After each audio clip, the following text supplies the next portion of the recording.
Aujourd'hui, mardi 14 janvier 2025, les City Reporters du pôle jeunesse de Saint-Quentin vous emmènent au Splendide à la conférence média Comment combattre la haine en ligne. C'est donc en collaboration avec la LICRA que la ville de Saint-Quentin organise cette journée de sensibilisation.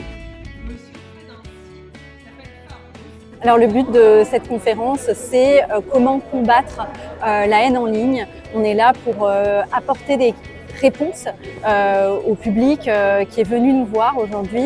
À l'échelle d'un étudiant, d'un lycéen, il est important d'agir comme un citoyen, c'est-à-dire que vous êtes témoin, vous êtes peut-être victime d'actes racistes ou antisémites, sexistes, homophobes en ligne.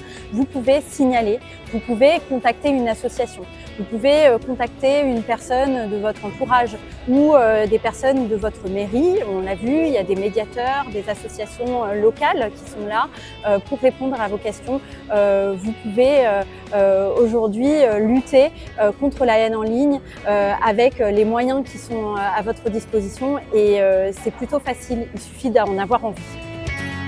Attends, vous me connaissez. Je peux ça. L'année dernière, on a fait une première conférence média qui s'était pas appelée à se pérenniser. Et finalement, il y a eu un succès tel, les élèves étaient vraiment intéressés, qu'on a décidé de pérenniser chaque année cet événement de conférence média. L'année dernière, c'était sur la fake news et la désinformation.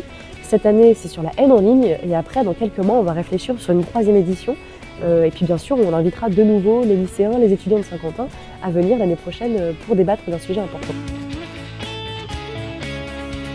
Il y a quelques mois, plus précisément au mois d'août, avec Madame le maire, on a rencontré Mario Stasi, le président de la LICRA, parce qu'on s'est rendu compte qu'on n'avait pas d'antenne à Saint-Quentin. C'est une ligue internationale, on a des dizaines d'antennes en France et aucune antenne à Saint-Quentin, aucune antenne même dans le département de l'Aisne.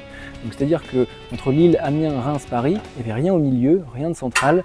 Et ça faisait quand même un sacré trou dans la raquette qu'on a voulu combler avec Constance, avec Madame le maire, en nous engageant et donc en créant un comité consultatif. Parce que le but de notre antenne à Saint-Quentin, qui est aujourd'hui portée par la ville, c'est qu'elle devienne une délégation officielle de la LICRA. C'est pas le cas aujourd'hui. Donc l'objectif 2025 de cette année, nos vœux, c'est qu'elle se structure, cette délégation, qu'elle devienne associative et que la ville de Saint-Quentin continue bien évidemment à lui apporter son soutien plein et entier.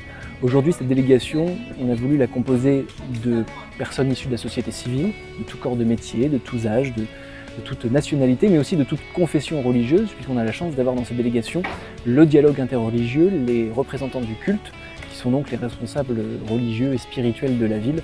Et c'est aussi grâce à cet échange qu'on a réussi à monter cette conférence, qu'on a réussi à structurer d'autres projets, surtout centrés vers la jeunesse pour 2025.